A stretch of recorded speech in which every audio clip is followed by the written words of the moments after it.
లోకరక్షకుడైన యేసు ప్రభు వారి యొక్క శ్రేష్టమైన నామములో చేరికూడి వచ్చిన దేవుని పిల్లలని మీ అందరికీ నా హృదయపూర్వక వందనాలు. మిమ్మల్ని ప్రభు నిండారుగా దీవించునుగాక. అనేకుల జీవితాల్లో నూతనమైనటువంటి కార్యాలు ప్రభు జరిగించునుగాక. ఆయన స్తుతించి ఆరాధించడానికి ఈ ఉదయకాల సమయంలో ప్రభు ప్రత్యక్షతలో కొనసాగడానికి అల్పులమైన మనకు ప్రభు ఇచ్చిన యోగ్యతను బట్టి మరొకసారి గట్టిగా చప్పట్లు కొడుతూ ప్రభును స్తుతిద్దాం.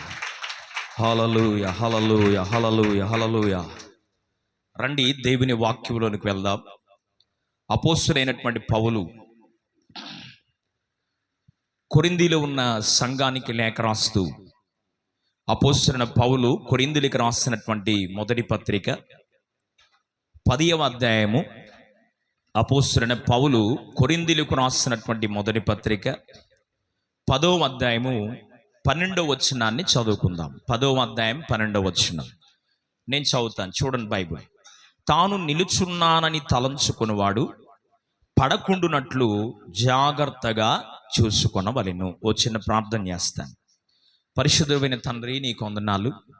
చదవబడిన లేఖనము నీది, నిలబడిన నేను వట్టివాడను మట్టివాడను గాని మాట్లాడుటకు యోగ్యతను కలిగించి ఆనాడు యెషయా పెదవులను కాల్చిన దేవా, నన్ను కూడా దర్శించయ్యా. అపవిత్రమైన ఒక పెదవులు ఒకవేళ నేను కలిగిన వాడిగా ఉన్నానేమో, నా పెదవులను కాల్చండి. జీవము కలిగిన నీ మాటలు వివరించుటకు నాయనా శక్తి సామర్థ్యతను మీరు అనుగ్రహించమని ప్రార్థిస్తున్నాను తండ్రి, నీకు వందనాలు. చదివిన లేఖంలో నుండి మాతో మీరు మాట్లాడి నీ కృప చూపించమని, సహాయతను అనుగ్రహించమని యేసు పరిశుద్ధ నామములో అడిగి వేడుకొనుచు ప్రార్థించుచున్నాము తండ్రి, ఆమేన్. సరిపోయిన వాడమయ్యా యేసు మా అందరికీ, పరిశుద్ధ దేవుడవయ్యా చేరాము నీ దరికి. సరిపోయిన వాడవయ్యా యేసు మా అందరికీ, పాడాలి. పరిశుద్ధ దేవుడవయ్యా చేరాము నీ దరికి. పడకుండా నిలబెట్టుటకు సరిపోయిన వాడవయ్యా, పాడాలి. పడకుండా నిలబెట్టుటకు సరిపోయిన వాడవయ్యా, ప్రార్థనలు విని ఫలమిచ్చే పరిశుద్ధ దేవుడవయ్యా. అవునయ్యా, ప్రార్థనలు విని ఫలమిచ్చే పరిశుద్ధ దేవుడవయ్యా. సరిపోయిన వాడవయ్యా యేసు మా అందరికీ, పరిశుద్ధ దేవుడవయ్యా చేరాము నీ దరికి. మరొకసారి, పరిపోయిన వాడవయ్యా యేసు మా అందరికీ, పరిశుద్ధ దేవుడవయ్యా చేరాము నీ దరికి. పడకుండా నిలబెట్టుటకు, పాడాలి. పడకుండా నిలబెట్టుటకు సరిపోయిన వాడవయ్యా, పడకుండా నిలబెట్టుటకు వాడవయ్యా, ప్రార్థనలు విని ఫలమిచ్చే పరిశుద్ధ దేవుడవయ్యా. ప్రార్థనలు విని ఫలమిచ్చే పరిశుద్ధ దేవుడవయ్యా. సరిపోయిన వాడవయ్యా యేసు మా అందరికీ, పరిశుద్ధ దేవుడవయ్యా చేరాము నీ దరికి. హల్లెలూయా. మనందరి ప్రభువును లోకరక్షకుడైన యేసు ప్రభు వారి యొక్క శ్రేష్టమైన నామములో వాక్యాన్ని వినుచున్న మీ అందరికీ నా హృదయపూర్వక వందనాలు. ప్రభు మిమ్మల్ని నిండారుగా ఆశీర్వదించునుగాక. చదువుబడిన దేవుని వాక్యములో ఓ శ్రేష్టమైనటువంటి సంగతిని అపోస్తలుడైనటువంటి పౌలు గారు కొరింథీలో ఉన్న సంఘ ప్రియులకు లేఖ రాస్తూ ఆయన తెలియపరిచాడు. ఈ కొరింథీలో సువార్త సేవ భక్తుడైన పౌలు గారు చేయడానికి 1 సంవత్సరం 6 నెలలు పరిచర్య జరిగించాడు. 1 సంవత్సరం 6 నెలలు అంటే 18 నెలలు. ఇది సముద్ర తీర ప్రాంతముగా ఉంది. ఇప్పుడు మన చీరాలపట్నం వాడరేవుకి దగ్గరికి ఎట్లా ఉందో అట్లాగే కొరింథీ పట్టణము కూడా సముద్ర తీర ప్రాంతముగా ఉంది. చుట్టుపక్కల ఉన్నటువంటి పల్లెటూరులకు కానీ పట్టణాలకు కానీ ఈ కొరింథీ పట్టణం ఓ ప్రత్యేకమైన పట్టణం. ఇప్పుడు మన చుట్టుపక్కల ఉన్నటువంటి గ్రామాలు ఏదన్నా ఓ ప్రాముఖ్యమైన ఒక పెద్ద వస్తువు కావాలంటే ఎక్కడికి వస్తారు? చీరాల ఖచ్చితంగా వెళ్ళాల్సిందే. మన ప్రాంతంలో దొరకని వస్తువు కూడా ఎక్కడ దొరుకుతుంది? చీరాల పెద్ద పట్టణము కనుక అక్కడ దొరుకుతాయి. అలాగే కొరింథీలో మంచి వ్యాపార స్థలము కాదు ఉంది. పెద్దోళ్ళు అంటారు, ధనమిచ్చిన మదమిచ్చును, మదమిచ్చిన దుర్గుణములు ఇచ్చును అన్నారు. ధనము విస్తారంగా ఎక్కడైతే ప్రయాణము చేస్తూ ప్రవాహం వలె పారుతూ ధనము సమృద్ధిగా ఉన్న చోట నిశ్చయముగా అక్కడ ఏముంటుందంటే పాపము కూడా విస్తరిస్తుంది. ధనము లేకపోతే పాపం ఉండడానికి పెద్ద అవకాశం ఉండదు. ధనము కలిగినటువంటి పట్టణముగా కొరింథీ పట్టణం ఉంది కనుక, ఆ కొరింథీ పట్టణము వ్యాపార స్థలముగా ఉంది కనుక ఆ పట్టణములో భయంకరమైనటువంటి పాప కృత్యాలు కూడా జరుగుతూ ఉండే. ఈ పాప కృత్యాలు జరుగుతున్నటువంటి ఆ పట్టణంలోకి అపోస్తలుడైన పౌలు గారు తన 2వ సువార్త ప్రయాణములో ఎన్ని ప్రయాణాలు చేశాడు? 3 సువార్త ప్రయాణాలు చేశాడు. దేవుని సువార్తను ప్రకటించడానికి కొరకై ఇప్పుడున్నటువంటి అవకాశాలు అప్పుడు వారికి లేవు. వాళ్ళు ప్రయాణం చేయాలి అంటే నెంబర్ 1 కాలినడకనన్నా ప్రయాణం చేయాలి, రెండవదిగా పడవ మీదైనా ప్రయాణం చేయాలి.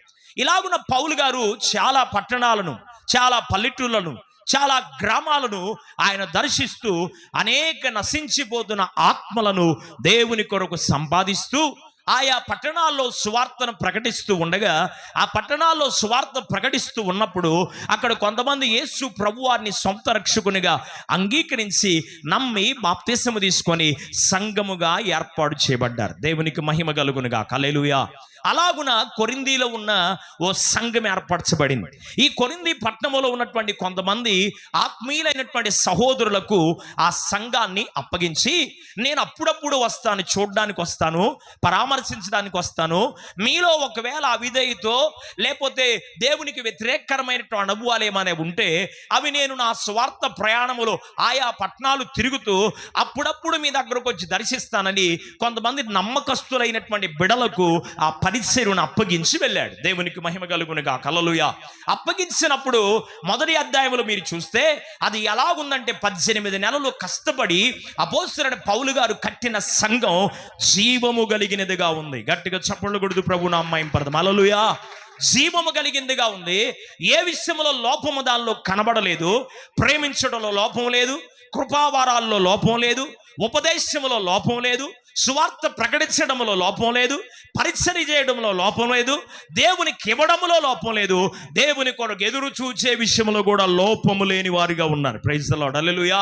అన్ని విషయాలలో లోపము లేని వారుగా ఉన్నారు. వారిని మెచ్చుకుంటూ పౌలు గారు ఈ పత్రికను, మొదటి పత్రికను రాస్తూ వారిని ఉత్తేజపరుస్తూ, వారిని ఇంకా ప్రోత్సాహపరుస్తూ, వారి యొక్క ఆత్మీయ జీవితం ఇంకా దేవునిలో బలపరచబడాలి అని వారిని బట్టి అపోస్తలుడైన పౌలు సంఘాన్ని వ్యవస్థాపకులుగా ఉన్నటువంటి మరి పౌలు గారు సంతోషించి ఈ పత్రికను వారికి ప్రేమపూర్వకంగా రాస్తూ వచ్చాడు. కలతలు పెట్టుకోబాకండి, ఐక్యతగా ఉండండి, సమాధానంగా ఉండండి.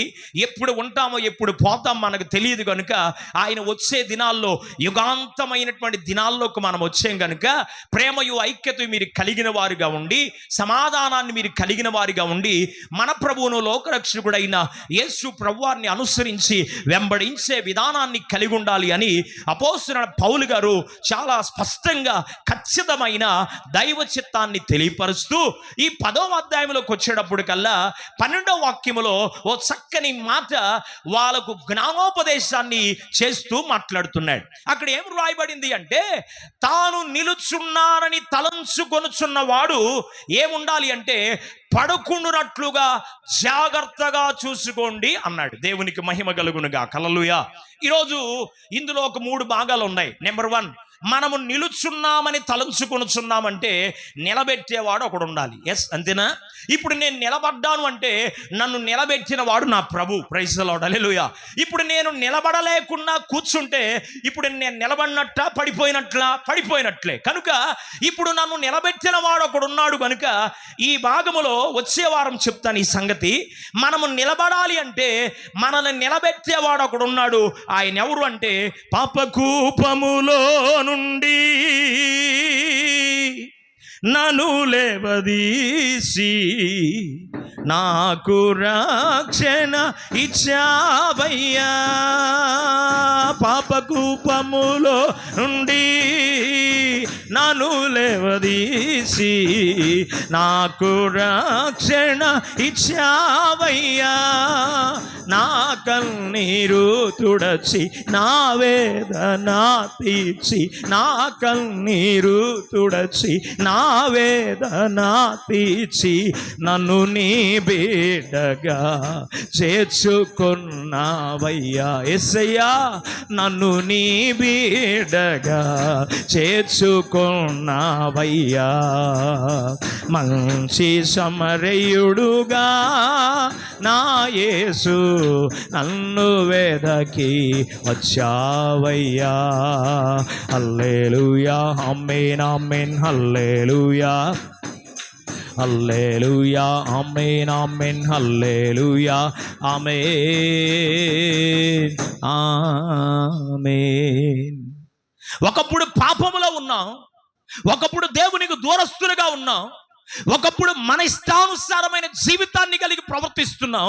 అయితే దేవుడు పాపములో నుండి, శాపములో నుండి, లోకములో నుండి దేవుడు మనల్ని ప్రత్యేకపరిచి ఆయన ఎదుట మనను నిలబెట్టాడు. గట్టిగట్టికి చప్పట్లు, దేవునికి మహిమ కలుగును గాక. ఆయన ఎదుట మనము నిలబడడానికి మనము క్వాలిఫై కాదు, మన అనర్హులమే. కానీ మన దేవుడు ఏం చేశాడు అంటే అనర్హులమైన మనల్ని అర్హులుగా మార్చడానికి ఆయన ఎదుట మనల్ని నిలబెట్టాడు. ప్రైజ్ ది లార్డ్, హల్లెలూయా. నిలబెట్టిన కారణం ఏంటో తెలుసా? నీవు పడిపోకుండా జాగ్రత్తగా ఉండాలని నిలబెట్టాడు.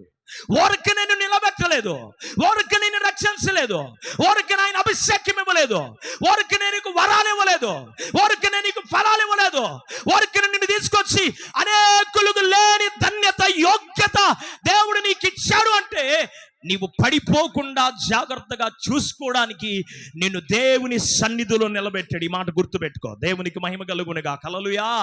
తాను నిలుచున్నానని తలంచుకొని వాడు పడిపోకున్నట్లుగా జాగ్రత్తగా చూసుకోవాలి అన్నాడు. ఎందుకు ఈ మాట పౌలు గారు చెప్తున్నాడు అంటే, ఆ పై వచనం చదువమ్మా, మీకు క్లియర్గా అర్థమవుతుంది.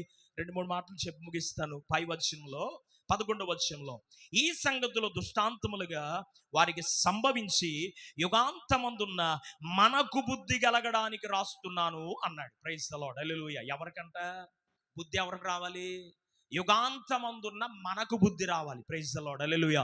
ఆయన రాకడెప్పుడో మన పోకడెప్పుడో తెలియదు, కానీ నిశ్చయముగా మన దినాలలోనే రాకడొస్తుంది అనే సూచనలు 95% కనబడుతున్నాయి. ప్రైజ్ ది లార్డ్, హల్లెలూయా. 95% మన దినాలలోనే, మన పిల్లల దినాలు కాదు, లేకపోతే వాళ్ళ పిల్లల దినాలు కాదు, మన దినాలలోనే యేసు రాజుగా వచ్చుచున్నాడు. పరిశుద్ధులైన వారు ఆయన్ని ఎదుర్కోబోతున్నారు. ప్రైజ్ ది లార్డ్, హల్లెలూయా. పవిత్రపరచబడిన వారు, పరిశుద్ధమైన జీవితాన్ని కలిగిన వారు, నిష్కలంకమైన జీవితాన్ని కలిగిన వారు, లోపము లేని వారు నా ప్రభువును ఎదుర్కొనుదురుగాక. ప్రైజ్ ది లార్డ్, హల్లెలూయా.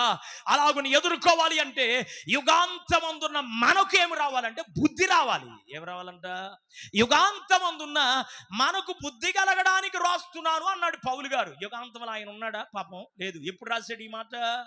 ఈ మాటలు పరిశుద్ధ గ్రంథాన్ని కల్పనా కథగా రాసిన గ్రంథం కాదు నా గ్రంథం. ఈ గ్రంథం ఏంటి అంటే దేవుడు చెప్తూ ఉండగా 40 మంది దేవుని సేవకులు లేక ప్రవక్తలు దేవుడి నోటి నుండి వస్తున్న మాటను ఎత్తిపట్టి రాసిన గ్రంథం. అందుకే ప్రపంచంలో ఏ గ్రంథానికి లేని పేరు నా యేసయ్య గ్రంథానికి ఇచ్చారు, పరిశుద్ధ గ్రంథం. దేవునికి మహిమ కలుగును గాక. హల్లెలూయా. ఏంటి యుగాంతమందు మీకు బుద్ధి రావడానికి రాయబడిన సంగతులు అంటే, మొదటి వచనం నుండి మీరు కొన్ని వచనాలు చదువుకుంటా వస్తే ఆ భాగములు ఏం చెప్పాడు అంటే, మన పితరులు సముద్రమును దాటి వెళ్ళారు, మేఘాన్ని దాటి వెళ్ళిపోయారు, మేఘములో వారికి దేవుడు ఏమి ఇచ్చాడంటే ఇశ్రాయేలు ప్రజలు మేఘములో బాప్తిసం పొందారు. దేవునికి స్తోత్రం చెప్పు. హల్లెలూయా. ఆ మాట చదువుతారా? పరిశుద్ధ గ్రంథమైన బైబిల్లో మనం జ్ఞాపకం చేసుకుంటే 2వ వచనం, అందరూ మోషేను బట్టి మేఘములోను సముద్రములోను బాప్తిసం పొందిరి అని చెప్తూ అందరూ ఒకే ఆత్మచేత నడిపించబడ్డారు, ఒకే ఆహారాన్ని తిన్నారు, ఒకే పానీయ భాగాన్ని తాగారు, ఒకే రక్త సంబంధులుగా ఉన్నారు. ప్రైజ్ ది లార్డ్, హల్లెలూయా. నిబంధన జనులం నిరీక్షణ గనులం, గనుడగు యేసుని శిలువ రక్తపు సంబంధులం, గనుడగు యేసుని శిలువ రక్తపు సంబంధులం, మేము నిబంధన జనులం, మేము నిబంధన జనులం. యేసురాజు వచ్చును ఇంకా కొంతకాలమే, మోక్షమందు చేరదము. యేసురాజు వచ్చును ఇంకా కొంతకాలమే, మోక్షమందు చేరదము. నిబంధన జనులం, నిరీక్షణ గనులం, గనుడగు యేసుని శిలువ రక్తపు సంబంధులం, మేము నిబంధన జనులం. హల్లెలూయా.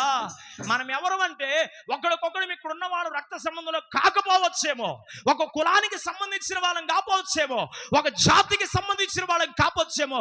అయితే మనమందరం ఎవరంటే యేసు రక్తము చేత కడగబడిన దేవుని పిల్లలం. గట్టిగా చెప్పట్లో దేవునికి మహిమ కలుగును గాక. కనుక కడగబడిన, విమోచించబడిన వారందరూ ఒకే భోజనాన్ని తిన్నారు, ఒకే పానీయ భాగాన్ని తాగారు, ఒకే రీతిలో దేవుని ఆత్మ చేత నడిపించబడ్డారు. దేవునికి మహిమ కలుగును గాక. వారు నడిపించబడ్డారు కనుక పౌలు గారు ఈ సంగతులను చెప్తూ అక్కడ 8వ వచనంలో మీరు జ్ఞాపకం చేసుకుంటే, 7వ వచనం నుండి కొన్ని వచనాలు మీరు జ్ఞాపకం చేసుకుంటా ఉంటే, ఇంత జరిగినా వాళ్ళు ఏం చేశారంటే జనులు తినుటకు త్రాగుటకు కూర్చుండి ఆడుటకు లేచారు అని వ్రాయబడినట్లు వారిలో కొందరి వలె, అందరూ కాదండి, ఎంతనంట, కొందరి వలె దేవుని కన్నా మనుషులను, విగ్రహాలను ప్రేమించి వ్యభిచారం అనేటువంటి పరిస్థితుల్లో పడిపోయిన వారై, ఇక్కడ రాయబడిన మాట ఏంటి అంటే ఒకే దినాన 23,000 మంది కూలిపోయారంట. దేవునికి మహిమ కలుగునుగా. హల్లెలూయా. ఎంతమంది? ఒకే పానీయ భాగాన్ని తాగి, ఒకే ఆహారాన్ని తిని, ఒకే ఆత్మచేత నడిపించబడి వారు దేవునికి ఇవ్వాల్సిన ప్రాముఖ్యత దేవునికి ఇవ్వక, దేవుని అనుసరించవలసిన విధానములో అనుసరించగా, దేవుని సన్నిధిలో నిలువబడవలసినటువంటి వారు పడిపోయి, పాడైపోయి, చెడిపోయి, లోకస్తులుగా మార్చబడి ప్రార్థనలో ఒకలాగా, ఇంటికి వెళ్ళినాక ఇంకొకలాగా, దేవుని సన్నిధిలో ఒకలాగా, బయటికి వెళ్ళిపోయినాక ఇంకొకలాగా. అంటే వేశ్య కన్నా స్థానము దేవుని యొద్ద ఉందేమో కానీ వేషధారి జీవితాలకు నా యేసయ్య దగ్గర స్థానము లేదు. వేషధారులుగా బ్రతుకుతూ ఆనాడు ఇశ్రాయేలు ప్రజలు అందరూ కాదండి, కొందరు పడిపోయారని దేవుని వాక్యం చెప్తుంది. Praise the Lord. హల్లెలూయా. కొందరు పడిపోయిన స్థితిలో ఉన్నారు. అయితే దేవుని వాక్యములో మనం గమనించినప్పుడు ఇక్కడ ఏం చెప్తారు అంటే వారిలో కొందరు శోధించి మరి ప్రభువును శోధించారంట. ఎవరిని శోధించారు? ఇప్పుడు మనం మంచిగా ఉన్నామని ఆత్మ సంబంధంగా దేవుని సేవకుడికి సంతోషం, సంఘానికి సంతోషం, మనను బట్టి ప్రభువు కూడా సంతోషం. ఇప్పుడు మనం కరెక్ట్ అయినటువంటి ఆత్మీయ స్థితిలో లేమనుకో, అక్కడ ఒకలాగా, ఇక్కడ ఒకలాగా, ఇంకో చోట ఇంకోలాగా అట్లా ఉంటున్నాముకో, మనల్ని బట్టి ప్రభువుని శోధించబడుతున్నట్లు లెక్క. దేవునికి మహిమ కలుగును గాక. ప్రభువును దుఃఖపరుస్తున్నట్లు లెక్క. కనుక కొంతమంది వారి యొక్క ఆత్మీయ యాత్ర మొదట ఆత్మానుసారంగా ప్రారంభించి వారు శరీరానుసారంగా ముగించి భ్రష్టులైపోతున్నారు అన్నది వాక్యములో. Praise the Lord. హల్లెలూయా. ప్రారంభించడానికి ప్రారంభం బాగానే ఉంది. ప్రారంభించడానికి ఆత్మ వరముల చేత, ఫలముల చేత, ఆత్మ సంబంధమైన ఈవుల చేత ప్రారంభిస్తున్నారు. కానీ వారు ఏమైపోయారు అంటే చివరికి వారి యాత్ర శరీరానుసారంగా ముగించబడుతుంది. ఈ సంగతులన్నీ పౌలు గారు చెప్తూ ఆయన ఏమంటున్నాడంటే ఈ యుగాంతమందున మనకు బుద్ధి కలగడానికి, ఎవరికంట చెప్ప, నీకా నాకా? నీకు నాకిద్దరికి. Praise the Lord. హల్లెలూయా. యుగాంతంలో నేనున్నాను, నువ్వు ఉన్నావా? మనందరం ఉన్నాం అన్నవాడు దేవుని స్తోత్రం చెప్పు. హల్లెలూయా. యుగాంతమందున్న మనకు బుద్ధి కలగడానికి, ఇంక్లూడింగ్ మీ, నాతో కూడా కలిపి మనకు బుద్ధి కలగడానికి ఈ సంగతులను మీకు తెలియపరుస్తున్నాను, మీకు రాస్తున్నాను అని చెప్తూ పౌలు గారు మాట్లాడుతున్న మాట, తాను నిలుచున్నానని తలంచుకున్నవాడు పడిపోకుండా జాగ్రత్తగా చూసుకోవాలి. Praise the Lord. హల్లెలూయా. ఏమవకుండా, పడిపోకుండా. ఏ విషయాలలో మనం పడిపోకూడదు? మనం పడిపోకుండా నిలబడాలి. ఎలాగున మనం నిలబడగలమో వచ్చే వారం చెప్తాను. ఇదే మాట మరలా వచ్చే వారం చెప్తాను. పడిపోకుండా జాగ్రత్తగా, ఏ విషయాలలో మనం పడిపోకుండా జాగ్రత్తగా చూసుకోవాలో కొన్ని మాటలు దేవుని వాక్యములో నుండి నేను మీకు పరిచయం చేస్తాను. రండి, మొట్టమొదటి మాట చూపిస్తాను. పడకుండునట్లుగా జాగ్రత్తగా చూసుకొనవలెను అన్నాడు. మనం పడిపోకుండా జాగ్రత్తగా ఏ విషయాలలో చూసుకోవాలో దేవుని వాక్యములో మనం జ్ఞాపకం చేసుకుంటే, మొట్టమొదటి మాట విలాపవాక్యముల గ్రంథం 5వ అధ్యాయము 16వ వచనం. విలాపవాక్యముల గ్రంథం 5వ అధ్యాయము 16వ వచనం. చదవగలిగిన సహోదరులు త్వరగా చదివి నాకు సహకరిస్తే నేను త్వరగా ముందుకెళ్తాను. విలాపవాక్యముల గ్రంథము 5వ అధ్యాయము 16వ వాక్యం చదువుమా. నా తల మీద నుండి కిరీటము పడిపోయిను, మేము పాపము చేసి ఉన్నాము, మాకు శ్రమ. దేవునికి మహిమ కలుగునుగాక. ఇక్కడ భక్తుడైనటువంటి ఇర్మియా రాస్తూ ఆయన మాట్లాడుతున్న మాట ఏంటంటే, మా తల మీద నుండి కిరీటం పడిపోయింది, మేము పాపము చేసి ఉన్నాము గనుక మాకేమొచ్చిందంటే శ్రమ వచ్చింది అన్నాడు. ఇప్పుడు నీవు పడిపోకుండా ఉండాలి అంటే నీలో ఏమి కనపడకూడదు నా దేవునికంటే? పాపము కనబడకూడదు. ప్రైజ్ ది లార్డ్, హల్లెలూయా. ఏం కనపడకూడదు? చెప్పాలి గట్టిగా. ఏం కనపడకూడదు? పాపము కనబడకూడదు. పాపం అంటే ఏంటి? పాపం అనగానేమి? ఏమ్మా, పాపం అంటే ఏంటి? మీరందరూ చెప్పొచ్చు, ఆజ్ఞను అతిక్రమించడమే పాపం. కరెక్టే, కాదని నేను అంటలేదు. యోహాను రాసిన మొదటి పత్రిక 3వ అధ్యాయంలో 3వ వచనం ఉంటుంది ఈ మాట, ఆజ్ఞను అతిక్రమించడమే పాపం. దేవుని నీతి న్యాయములకు వ్యతిరేకంగా నడవడమే పాపం. దేవుని వాక్యానికి, దేవునికి విరోధంగా మనము జీవించడమే పాపం. అయితే పాపంలో ఒక మనిషి పడిపోవడానికి ప్రధానమైన కారణం ఏంటి అంటే స్వార్థం. ఏంటంట? కొద్ది పిల్లల్ని కంట్రోల్ చేసుకోవాలి. ఆత్మ నడిపింపును దుఃఖపరచబాకండి, దానివల్ల మంచిది కాదని చెప్తున్నాను. ఆడుకోవడానికి సరదాగా ఆడుకుంటే బయటికి వెళ్ళిపోవచ్చు, ఇబ్బంది ఏమి లేదు. జాగ్రత్త కూర్చోవాలి దేవుని సన్నిధిలో. ఇది సినిమా హాల్ కాదు, లేకపోతే ఆడుకునే స్థలం కాదు ఇది. ఎందుకు వచ్చానో నాకెందుకు ఈ బాధ, ఆదివారం రాకపోతే ఏమన్నట్టు రాబాక, మానేసే. నిన్నెవడ బతికిలాడతారు ఇక్కడ రమ్మని. వచ్చేవాళ్ళు ఎవరు వస్తారు, చెప్పేవాళ్ళు ఎవరు చెబుతాం, అంతే. దేవుని సన్నిధికి నీ వచ్చినప్పుడు నీ ప్రవర్తన జాగ్రత్తగా చూసుకో, లేకపోతే తాట తీస్తాడు నన్నైనా నిన్నైనా. నేనైనా ఒకటే, నువ్వైనా ఒకటే. ఇది దేవుని మందిరం అని గ్రహించండి. పిచ్చి పనులు, పిచ్చి పాటలు ఇవన్నీ చేయబాకండి. తినడానికి బయట, ముచ్చట్లాడుకోవడానికి బయట, సరదాగా ఉండడానికి బయట. దేవుని ఆత్మ దుఃఖపరచొద్దని ప్రభు సేవకునిగా మీకు మరొకసారి మనవి చేస్తున్నాను. దేవుని స్తోత్రం చెప్పు, హల్లెలూయా. పాపానికి మూలం ఏంటంటే స్వార్థం. ఎందుకు స్వార్థం అని చెప్తున్నాను అంటే, ఆది పితరులైనటువంటి ఆదాము అవ్వలు ఏదెను వనములో ఉన్నారు. ఎక్కడున్నారు? ఏదెను వనములో. ఏదైనా మనములో ఉన్నటువంటి వారితో ప్రతిరోజు సాయంకాలం ఆకాశంలో నుండి తండ్రి అయిన దేవుడు దిగి వచ్చి వాళ్ళతో కొద్దిసేపు కాలము గడిపి మరలా వెళ్ళిపోతూ ఉండేవాడు. వారికి బట్టలు లేని సంగతి కానీ, వారు దిగంబరం అన్న సంగతి కానీ వాళ్ళకి అసలు తెలియదు. ప్రభువారు వారిని ఆ తోటలో ఉంచుతూ ఏం చెప్పాడు అంటే, ఈ అన్ని ఫలములు మీరు తినొచ్చు కానీ తోట మధ్య నాటబడిన ఆ చెట్టు జోలికి మీరు పోవద్దన్నాడు. మంచి చెడులు తెలియపరిచే చెట్టు, జీవవృక్ష ఫలముగా ఉన్న చెట్టు, ఆ చెట్టు జోలికి ఎల్లబాకండి. మిగతా మొత్తం తినండి. మిగతా అన్ని ఆదామవ్వలకు లోబడడానికి దేవుడు చేశాడు. ఇప్పుడు ఏమైంది? ప్లేడు తిరగబడిపోయింది. అన్నిటిపైన అధికారులుగా మనం చేస్తే దేవుడు అన్నిటికి ఇప్పుడు నేను దాసురాల్ని అంటున్నాడు. ఆదామవ్వలు వారి యొక్క వ్యక్తిగత ఆత్మీయ జీవితాల్లో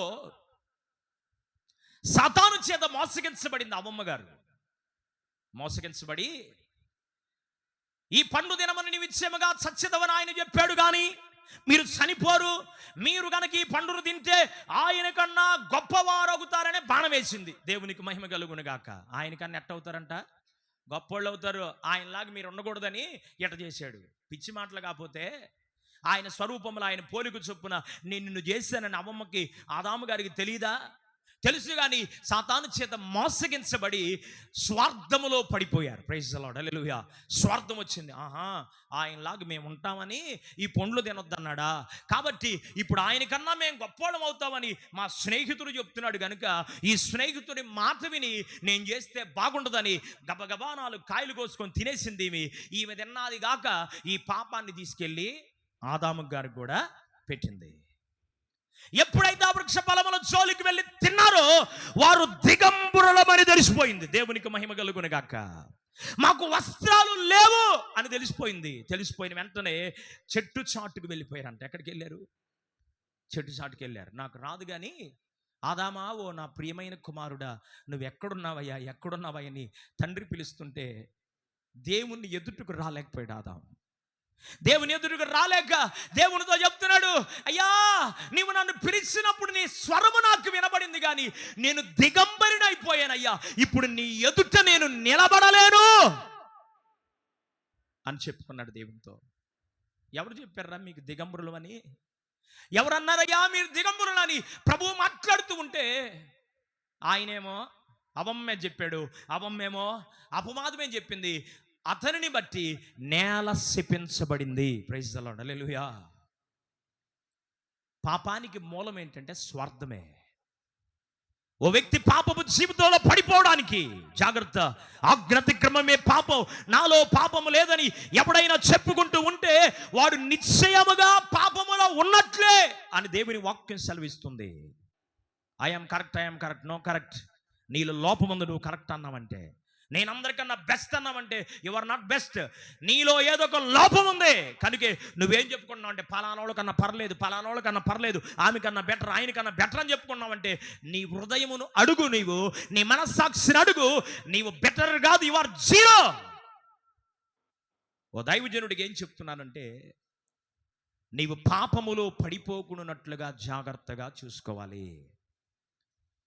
యాకోబు పత్రికలో ఒక చక్కని మాట మాట్లాడుతూ యాకోబు గారు రాస్తుంటాడు, దురాశ గర్భమును ధరించి పాపమును కనగా పాపము పరిపక్వమై మరణమును కనును అన్నాడు. ఇంకో మాట తెలియపరుస్తూ పాపమునకు వచ్చే జీతం మరణము అని రాయబడింది. ఏ పాపములో నీవు ఉన్నావో, పాపములో ఉన్నటువంటి పాప సంబంధమైన క్రియలను గురించి గలతీయులకు రాసిన పత్రిక 5వ అధ్యాయము 18వ వచనంలో చెప్పాడు.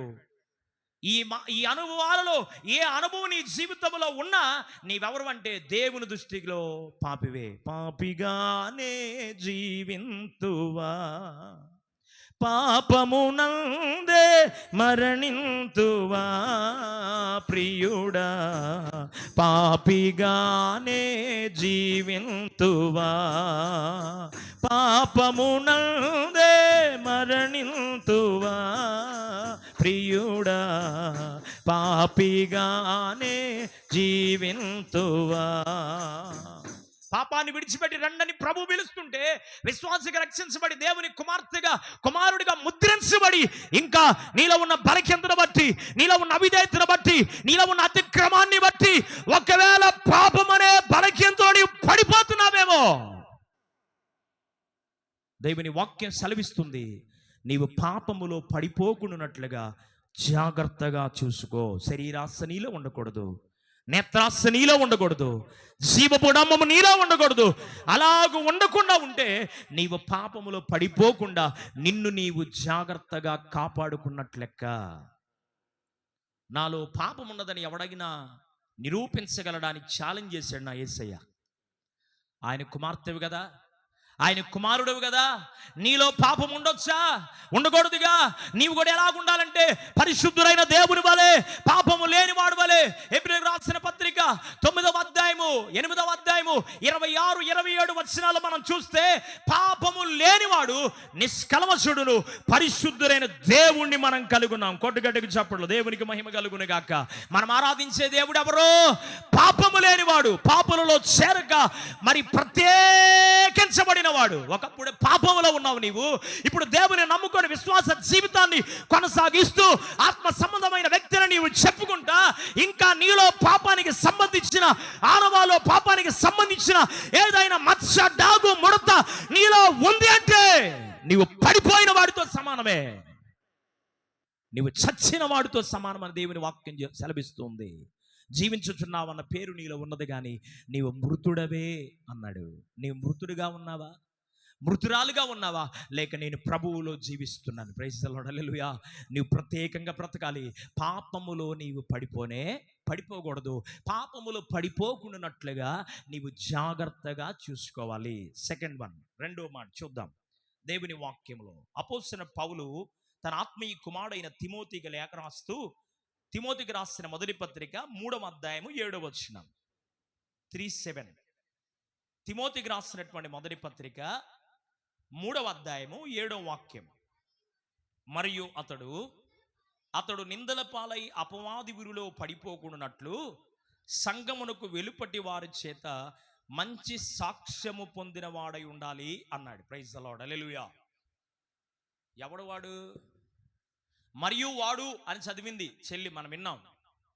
ఎవడు వాడు అంటే ఎవడైనా నువ్వు అధ్యక్ష పదవి ఆశించగోరిన వాడు, ఎవడైనా ఓ కాపరిగా ఉండాలి అంటే, ఎవడైనా ఓ సంఘాన్ని నడిపించాలి అంటే, ఎవడైనా ఓ పెద్దను నేనని గ్రామంలో కానీ ఇంట్లో కానీ ఒంట్లో కానీ ఎక్కడైనా నేను పెద్దోణ్ణి అని చెప్పుకోవాలంటే వాడు ఎలాగుండాలంట? నిందల పాలవ్వకుండా. అక్కడ చెప్పాడు 3వ అధ్యాయం అంతా మీరు చదివితే, ఏకపత్ని పురుషుడై ఉండాలి. ఎట్లా ఉండాలంట? ఒకే భార్యను కలిగి ఉండాలి, ఆమెతోనే కాపురం చేయాలి. శరీరాశిలో కానీ నేత్రాశిలో కానీ జీవపు డమ్ములో కానీ పడిపోవడానికి అవకాశం ఉండకూడదు. ఆ వ్యక్తి పరిశుద్ధుడై ఉండాలి. దేవునికి మహిమ కలుగును గాక అంటూ ఓ పెద్దను నియమించడానికి ఆనవాళ్ళు చెప్తూ వచ్చాడు. ఓ పెద్ద ఎలాగుండాలో, ఓ సంఘ కాపరి ఎలాగుండాలో, ఓ వాక్యాన్ని బోధించాలంటే పులిపీడు దగ్గరకు వచ్చి పవిత్రమైన పరిశుద్ధమైన ఈ స్థలములో నిలబడాలి అంటే దానికి అర్హుడు ఎవడో చెప్పాడు ప్రభు. చెప్తూ అక్కడ అన్నాడు, నిందల పాలై అపవాది చేతిలో పడిపోకుండునట్లుగా అన్నాడు. ఇప్పుడు ఎవరి చేతిలో పడకూడదు? మన బలమేంటో తెలియకూడదు, మన బలహీనత ఏంటో తెలియకూడదు. నీ బలము తెలిసినా జుట్టు పట్టుకొని ఆడిస్తాడు, నీ బలహీనత తెలిసినా ఏం చేస్తాడు? జుట్టు పట్టుకొని ఆడిస్తాడు. కొంతమంది భర్తలకి భార్యల యొక్క బలహీనతలు తెలుసు కాబట్టి 2 రోజులు పలకుండా ముడుచుకొని ఉన్నా తొందర రెడీ అవ్వు షాపింగ్కి వెళ్దాం అనగానే ఇక ఈ మలకంతా పోయిద్ది. దేవునికి స్తోత్రం. ఏంటి ఆ బలహీనత? షాపింగ్ తీసుకెళ్తానంటే, ఓ చీర కొని పెడతానంటే, ఇదిగో పలావ్ ఇప్పిస్తానంటే, ఐస్ క్రీమ్ ప్యారలకి వెళ్దామంటే, ఇక ఆ బలహీనత ఎక్కడ లేని కోపం, వాడిని చంపేయాలనుకున్న కోపం కూడా తుస్సుని తగ్గిపోతుంది. దేవునికి మహిమ కలుగును గాక. కొంతమంది భర్తలు అలిగి పడుకున్నారనుకో, ఇదిగో నీకు ఇష్టమైంది చేసి పెట్టాను కానీ తిను అనగానే ఇక ఈయనకి ప్యానం లోనే పెట్టుకుండాలి. ఇది బెట్టు తగలబడ పెట్టుకుండడు. ఏమైంది? వచ్చి కొద్దిగా ఎదురు నిలబడి ఇదిగో మీకోసమే ప్రేమగా చేశానుగా కొద్దిగా తిననంగానే ఏమైపోయింది? బలహీనత మొత్తం ఎగిరిపోతుంది. Praise the Lord, hallelujah. కనుక మన బలము తెలియకూడదు, మన బలహీనత కూడా తెలియకూడదు. ఎవరికి తెలియాలి? ఎవరు తెలియాలి? అందుకే నేను చెప్తాను, దయచేసి దైవజనులతో కూడా నీ బలహీనత చెప్పాక, దయచేసి నీ పక్కన ఉన్న విశ్వాసులతో కూడా నీ బలహీనత చెప్పాక, నీ బలమేంటో చెప్పబాక, నీ బలహీనతో చెప్పాక, ఎవరితో ఎంతవరకు ఉండాలి అంతవరకు ఉంటే నీ జీవితానికి, కుటుంబానికి, వ్యక్తిగత ఆత్మీయ జీవితానికి ఏ సమస్యలు ఉండవు. దేవునికి మహిమ కలుగునుగా. హల్లెలూయా. పూసుకున్న కాడగా మొత్తం పూసుకున్నావు అనుకో, రేపు ఆమెకి నీకు ఏదైనా సమస్య వద్దనుకో, ఆమె నువ్వు గడగ, నిన్ను ఆమె గడగ. దేవునికి మహిమ కలుగునుగాక. మధ్యలో దేవుడికి అవమానం రావటం అంతేగా. అమ్మా, నీ సంగతి అంతా ఆమెకి ఎందుకు చెప్పాలా? అసలు ఆమె ఇంటికి నువ్వెందుకు వెళ్ళాలా? నీ సంగతి ఆమెకి చెప్పి, ఆమె సంగతి నీకు చెప్పి, లేనిపోయి అన్నీ ఉన్నాయి, కలిపినవి రాసుకున్నాయి, మధ్యలో ఉన్నాయి, వాళ్ళు చెప్పిన వీళ్ళు చెప్పిన మొత్తం వాళ్ళకి చెప్పేది ఎందుకు? మళ్ళీ వాళ్ళ నుంచి నువ్వు గ్రహించేది ఎందుకు? ఈ మధ్య సమస్య వచ్చేది ఎందుకు? దేవునికి మహిమ కలుగునుగా. ఈరోజు చాలామంది నిందల పాలైపోవడానికి కారణం ఏంటి అంటే, అపవాదికి వాళ్ళే అవకాశం ఇస్తున్నారు. ఎవరికంట? అపవాదికి. ఓ చిన్న సంఘటన జ్ఞాపకం చేస్తాను, అవకాశం ఉంటే 2-3 మాటలు చెప్తానులే, కనుక జాగ్రత్తగా వినండి. ఓ ఎడారిలో ప్రయాణం చేస్తున్నాడు ఓ పెద్ద ఆయన. ఎడారిలో ప్రయాణం చేసేటువంటి వాడు ఒక్క ఒంటిని తీసుకెళ్ళాడు, 2 ఒంటెలు తీసుకెళ్తాడు. ఎన్ని ఒంటెలు చెప్పాలి? ఎన్ని ఒంటెలు తీసుకెళ్తాడు? 2 ఒంటెలు తీసుకెళ్ళాలి. ఒకటేమో ఆయన కూర్చొని ప్రయాణం చేయడానికి, మరొక ఒంటేమో ఆ ఎడారి ప్రాంతము కనుక నీళ్లు దొరకవు కనుక కొన్ని వందల కిలోమీటర్ల ప్రయాణం చేసిన తర్వాత వీళ్ళు తీసుకెళ్ళినటువంటి ఎన్ని నీళ్లు తీసుకెళ్తారు ఎడారిలో? ఆయన్ని మొయ్యాలా, నీళ్లు మొయ్యాలి. ఏం మోసుద్ది పాపం? మొయ్యలేదు. కాబట్టి ఆ ఎడారిలో వారి ప్రయాణములో, వారి యాత్రలో కొనసాగి వెళ్ళిపోతూ ఉండగా ఎక్కడైనా నీళ్లు దాహమై వాళ్ళు తీసుకున్నటువంటి దాహం అయిపోతే వాళ్ళు ఏం చేస్తారంటే, ఒక్కొక్క ఒంటె 100 లీటర్ల నీళ్లు తాగుద్దంట. ఎన్ని నీళ్లు? ఒక ఒంటె 100 లీటర్ల నీళ్లు తాగుద్దు కనుక దాన్ని చంపి దాని కడుపులో ఉన్నటువంటి నీళ్లు పాడవు, ఎట్లా తాగిని అలాగే ఉంటాయంట. ఇప్పుడు దాన్ని కోసి ఆ నీళ్లను తాగి వీరి దప్పిక తీర్చుకుంటారు. అందుకని ఒక ఒంటెను తీసుకెళ్లరు. ఎన్ని ఒంటెలు తీసుకెళ్తారు? 2 ఒంటెలు తీసుకెళ్తారు. పాపం పెద్ద ఆయన అరణ్యములో ఎడారిలో ప్రయాణం చేస్తూ వెళుతూ ఉండగా అది మంచుకాలం. ఈ మంచుకాలములో మరి ఓ స్థలానికి వెళ్ళాడు, అలసిపోయాడు. ఓ ఎడారి ప్రాంతంలో గుడారాన్ని వేసుకొని ఆ గుడారము బయటేమో ఈ ఒంటెలను కట్టేశాడు, గుడారము లోపల ఈయన తలదాచుకొని పడుకున్నాడు. పాపం జాలి కలిగినోడు కదా, మానవునికున్న జాలి దయ ఇక మిగతా వాటికి పెద్దగా ఏం ఉండదు. దేవునికి మహిమ కలుగునుగా. హల్లెలూయా. కుక్కకున్న విశ్వాసం మరి ఏ జంతువుకు ఉన్నట్లుగా మరి మనిషికే కొద్దిగా ప్రేమ, జాలి, దయ, కనికరం. ఎంత కఠినాత్ముడికైనా ఒక్కొక్కసారి ఏమొస్తుందంటే ఎదుటివాని పైన జాలి, కనికరం, దయ వస్తుంది. కనుక ఈ వ్యక్తి మధ్యరాత్రిలో లెగిసి చూస్తే ఆ ఒంటెలు మరి ఆ చలికి వణికిపోతున్నాయి. ఎడారిలో ఎండలో ఎంత దూరమైన ప్రయాణం చేయగలవు, కానీ ఇప్పుడు చలికాలం కనుక అవి ఏమవుతున్నట్టే కొద్దిగా ఇబ్బంది పడుతున్నట్లుగా గమనించి ఆయన ఏం చేశారంటే కొద్దిగా తన గుడారములో తలబెట్టుకోవడానికి అవకాశం ఇచ్చాడంట. ఏం చేశాడు? తలబెట్టుకోవడానికి అవకాశం ఇచ్చాడు. ఇప్పుడు తలబెట్టుకోవడానికి అవకాశం ఇచ్చిన తర్వాత మరి తలబెట్టుకోవడానికి అవకాశం ఇచ్చాడమ్మా తగుదనమ్మా అని తలకాయ పెట్టుకొని నిద్రపోతున్నది. కొద్దిసేపు అయినాక చూశాడు తలే ఉంది. ఇక ఈయన గాఢ నిద్రలోకి వెళ్ళిపోయాడు. గాఢ నిద్రలోకి వెళ్ళిపోయిన తర్వాత తెల్లారు లేకి చూస్తే ఈయనేమో గుడారం వెలుపులు ఉన్నాడు. ఒంటె ఆడుంది? చెప్పాలి తల్లులారా, ఎక్కడుంది? ఒంటేమో లోన ఉందంట. ఈయన ఆడున్నాడు? బయట ఉన్నాడు. వచ్చేటప్పుడేమో ప్లీజ్ కొద్దిగేగా, ఒక్క దమ్మేగా తాగు, భలే సరదాగా ఉందే సిగరెట్, స్తోత్రం, ఒక్క దమ్మే, ఎంత 2 అంశలేను, ఏం కదా కానీ స్తోత్రం, ఇది కొద్దిగా పాపమేగా, ఏం చూస్తే ఏం తప్పేమి లేదులే, నువ్వేం తప్పు చేస్తున్నా చూస్తే, చూడు ఫోన్ ఇచ్చింది నీకు అందుకే చూడ, దేవునికి స్తోత్రం. వచ్చేటప్పుడేమో రిక్వెస్ట్ చేసి దాసుడుగా వచ్చిందంట పాపంలోనికి. అపవాది ఏం చేస్తారంటే వచ్చేటప్పుడు రిక్వెస్ట్ చేసి దాసుడుగా వస్తాడంట లోనికి. కొన్ని దినాలు అయిపోయిన తర్వాత ఇప్పుడు ఏం చేస్తాడు అంటే ఫ్రెండ్ అయిపోతాడు. దేవునికి మహిమ కలుగును గాక. అంటే ఇక వాళ్ళు ఏందే చెప్పరే, ఏమ్మా తెలుగు అర్థం కావట్లా, నేనేమి ఇంగ్లీష్ బడిలో చదవపోతుని, మీరందరూ ఇంగ్లీష్ బడిలో చదివినట్టుండారు. స్తోత్రం. ఇప్పుడు పాపం ఏమైపోయాడు? దాసుడిగా వచ్చిన వాడు ఏమయ్యాడు? స్నేహితుడు స్థానానికి వచ్చాడు. ఇప్పుడు ఈ సిగరెట్ లేకపోతే ఉండలేడు. ఒకప్పుడేమో ఒక్క దమ్ముదారులు అనుకునేవాడు, ఇప్పుడు రోజుకు పెట్టి సిగరెట్లు లాగందే వీడికి మనశ్శాంతి ఉండదు. దేవునికి స్తోత్రం. ఒకప్పుడు ఓ చిన్న బాటిల్ తాగేవాడు, ఇప్పుడు ఇంత పెద్దది ఎత్తి తాగినా పెద్దగా ఏమి రుచి తగలతలేదే. దేవునికి స్తోత్రం. ఒకప్పుడు ఒకటే చూసేవాడు, ఇప్పుడు 2-3 గంటలు చూసినా తనివి తీరట్ల గుడ్లు ఇంకా అప్పచెప్పే. స్తోత్రం. Praise the Lord. హల్లెలూయా. అంటే ఇప్పుడు పాపానికి ఏమైపోయాడు? అపవాదికి దాసుడైపోయాడు. ఇప్పుడు అపవాది ఏమైపోయాడంటే స్నేహితుడైపోయాడు. ఇంకొన్ని దినాలు గడిచినాక ఇప్పుడు వీడు ఏం చేస్తాడు తెలుసా? పాపం ఎవరిదో అన్నం మాడుతుంది. దేవునికి స్తోత్రం. దాకా వస్తున్నాయి. గ్రహించలేని గోర్పు కలిగిన వాళ్ళు చాలామంది ఉన్నారు అనుకుంటా. Praise the Lord. హల్లెలూయా. పొయ్యి మీద పెట్టింది చూసుకోవద్దా కొద్దిగా? దేవునికి స్తోత్రం. చెప్పండి మీరు కొద్దిగా వాసన పీల్చుకుంటాను వినండి దేవుని వాక్యం. Praise the Lord. హల్లెలూయా. మొత్తానికి వాళ్ళు దేవుడు దర్శించును గాక. దేవుని వాక్యాన్ని జాగ్రత్తగా మీరు వినాలి. అపవాది స్నేహితుడైపోయాడు. ఇప్పుడు ఏమైపోయాడు? స్నేహితుడయ్యాడు. మరికొద్ది దినాలు గడిచినాక వాడు నెత్తిని కూర్చుంటాడు. ఏసు రక్తమే ఏడా చెప్పాలి గట్టిగా, ఏడా నెత్తి మీద కూర్చుంటాడు. ఇప్పుడు ఆడాడున్నాడు, నువ్వేడున్నావు? వచ్చినప్పుడు ఆడాడున్నాడు, కింద ఉన్నాడు. ఇప్పుడు కింద నుంచి బతిమలాడాడు. ఇదిగో కొద్ది కాలు మీద సాటివా, కొద్దిగీవా ఎక్కాడు కాలు మీద. ఇప్పుడు కాలు మీద ఎక్కినాడు ఆడకొచ్చాడు, స్నేహితుడికి వచ్చాడు. దేవునికి స్తోత్రం. స్నేహితుడికి వచ్చినటువంటి వీడు ఏమైపోయాడు? తలెక్కాడు. దేవునికి మహిమ కలుగును గాక. ఇప్పుడు తలెక్కేమంటున్నాడంటే నేను చెప్పింది నువ్వు వినాలా. Praise the Lord. హల్లెలూయా. అపవాది జ్వరపడేటప్పుడేమో దాసునిగా జ్వరపడ్డాడు. కొద్ది దినాలు అయిపోయిన తర్వాత స్నేహితుడయ్యాడు. కొద్ది దినాలు అయిపోయిన తర్వాత వాడు ఏమైపోయాడంటే నీవు అతనికి దాసుడిగా మార్చేస్తాడు. Praise the Lord. హల్లెలూయా. అందుకని అపవాది క్రియలకు మీరు చోటీమాకండి అన్నాడు ప్రభు. Praise the Lord. హల్లెలూయా. కనుక మీరు పడిపోకుండా జాగ్రత్తగా చూసుకోవాల్సిన విషయం ఏంటి అంటే అపవాది ఉరిలో పడిపోబాకండి అని చెప్పాడు దేవుడు. దేనిలో పడిపోకూడదంట? అపవాది గురిలో పడిపోకూడదు. ఎఫెసీ పత్రికలు అంటాడు, మనం పోరాడున్నది శరీరులతో కాదు, మనుషులతో కాదు, అపవాది దాని దురాత్మ సమూహములతో శక్తులతో పోరాడుచున్నామన్నాడు. Praise the Lord, hallelujah. కనుక మనము పోరాడాలి అంటే అపవాది ఊరిలో పోరాడితే దానికి దాసురవుతే ఇంకా ఆడితే ఏం పోరాటం చేస్తాను నువ్వు? దేవునికి స్తోత్రం. అందుకే నేను అంటాను, నీ బలము దానికి తెలబ్బాక నీ బలహీనత కూడా దానికి తెలియనిబాక. మూడో మాట చూపిస్తాను. దేవుని వాక్యంలో మన జ్ఞాపకం చేసుకుంటా ఉన్నప్పుడు మూడో మాట సామెతల గ్రంథం 11వ అధ్యాయం, సామెతల గ్రంథం 11వ అధ్యాయము 5వ వచనం. 11:5 సామెతలు 11:5.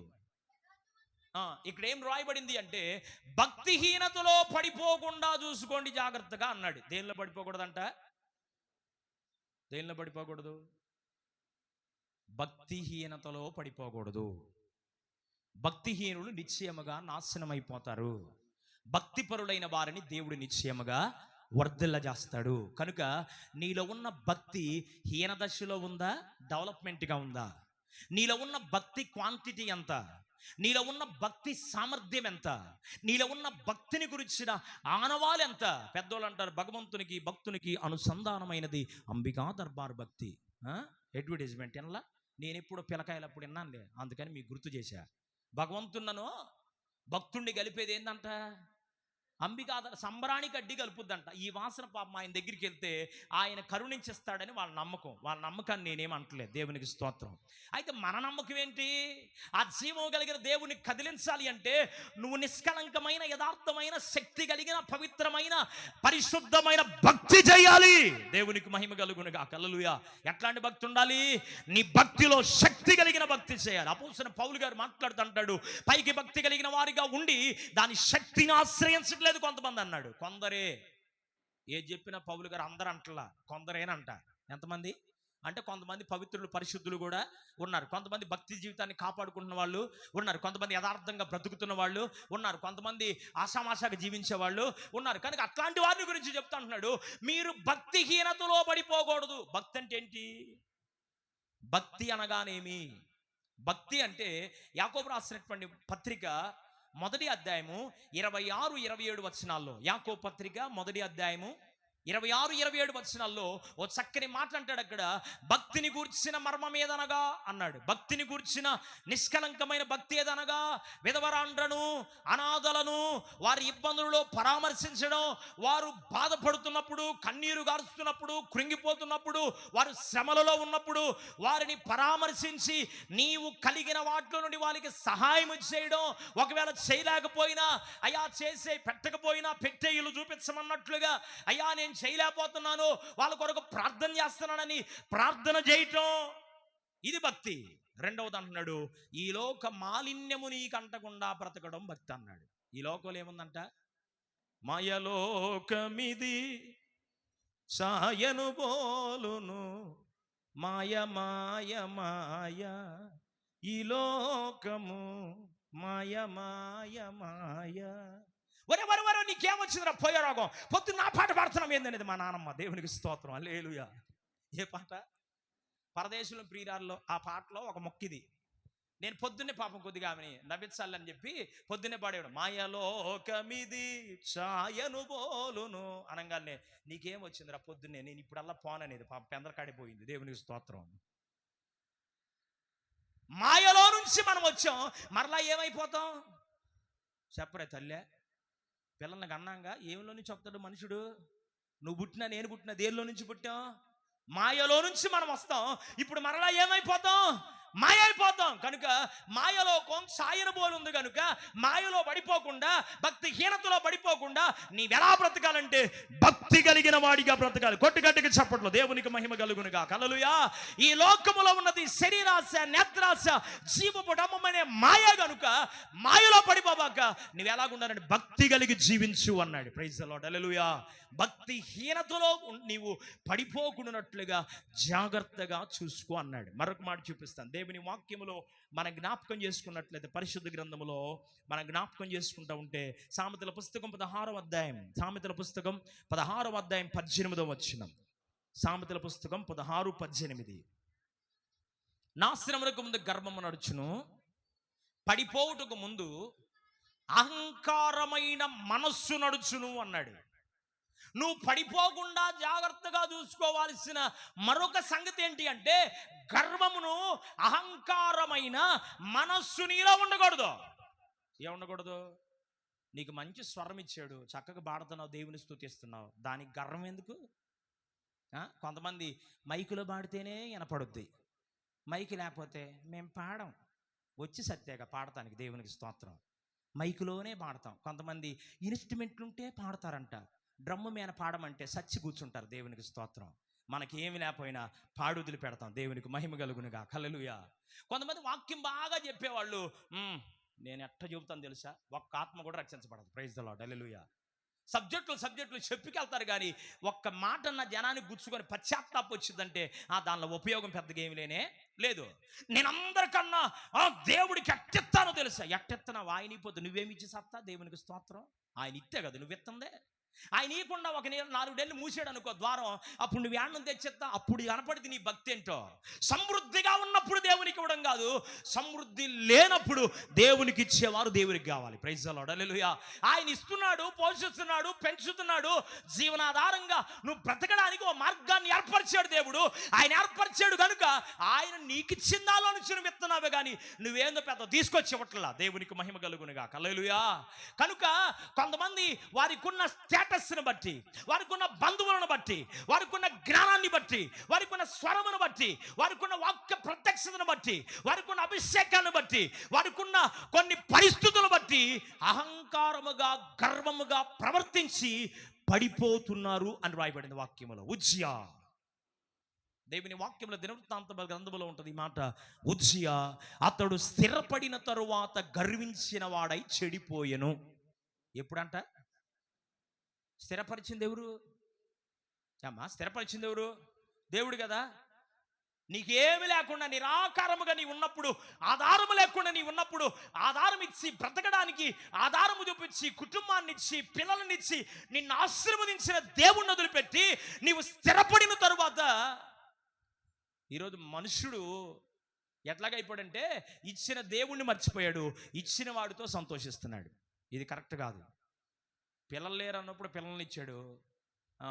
దేవుని సన్నిధిలో పిల్లల్ని ఇచ్చినాక పిల్లలను చూసుకొని ప్రభువా నీవిచ్చేవని ఆనంద స్తోత్ర గానాలు చేస్తూ ఇంకా దేవునికి కృతజ్ఞులై రుణపడి ప్రభువులో బ్రతకాలే తప్ప, ఇచ్చిన పిల్లలతో సరదాగా గడుపుతూ ఉంటే జీవం కలిగిన దేవుడు బాధ కలిగితే సంతోషం కలిగిద్దా? బాధ కలిగిద్ది. అట్లాగ ఇచ్చిన ఉద్యోగమైనా, వ్యాపారమైనా, నీ టాలెంట్ ఏదైనా దేవునికి స్తోత్రం, నీకున్న ఏదైనా అతిశయించువాడు ఎవడైనా ఉంటే వాడు ప్రభువునందు తప్ప మరి దేని యందు అతిశయించకుండును గాక అన్నాడు. అతిశయించేవాడు ఎవరు అతిశయించాలి? దేవుని యందు అతిశయించు. నీవేనా అతిశయము, నీవేనా ఆనందము. పాడాలి. నీవేనా అతిశయము. యేసయ్యా నీవేనా ఆనందము. నా స్తుతి పాత్రుడా నా యేసయ్యా, నా ఆరాధనకు నీవే యోగ్యుడవయ్యా, నా ఆరాధనకు నీవే యోగ్యుడవయ్యా, నా స్తుతి పాత్రుడా నా యేసయ్యా, యేసయ్యా నా యేసయ్యా, యేసయ్యా నా యేసయ్యా. ఆరాధన ఆరాధన ఆరాధన స్తుతి ఆరాధన ఆరాధన ఆరాధన ఆరాధన స్తుతి ఆరాధన. హల్లెలూయా. భక్తుడైన యేసన్న గారు రాస్తూ ఈ పాట, నా అతిశయము నీవే నాయనా, నా ఆనందము నీవేనయ్యా, నేను ఇంతవాడుగా హెచ్చించబడడానికి ఏ మాత్రం నేను గాని నా కుటుంబము గాని యోగ్యమైనది కాదన్నాడు దావీదు. నీవు నిన్నెంతగా హెచ్చించడానికి కారణభూతుడు నీవే నాయనా, నా అతిశయం ఇక మీదట ఎవరు? నువ్వే. నాకు ఆనందాన్ని ఇచ్చింది నీవే, నాకు అతిశయాన్ని ఇచ్చింది నీవే. నీలో ఆనందించడానికి, నీ యందు అతిశయించడానికి కృప చూపిన వాడవు నీవే గనుక నాకున్న దేనిని బట్టి నేను అతిశయించట్లేదయ్యా, కేవలం నిన్ను కలిగి ఉన్న దాన్ని బట్టి అతిశయిస్తున్నాను. గట్టిగా చెప్పట్లు దేవునికి మహిమ కలుగును గాక. కొందరు గుర్రములను బట్టి, రథములను బట్టి అతిశయపడుదురు గాని మనమైతే మన దేవుడైన యెహోవా నామమును మనకు ధరింపజేసిన దేవుడు. గట్టిగా చెప్పట్లు దేవునికి మహిమ కలుగును గాక. ఆయన నామాన్ని మనకు ధరింపజేశాడు. మనం ఆయన నామం ధరించడానికి అర్హులము కాదు, అనర్హులం మనము, కానీ ఆయన నామాన్ని మనకిచ్చాడు.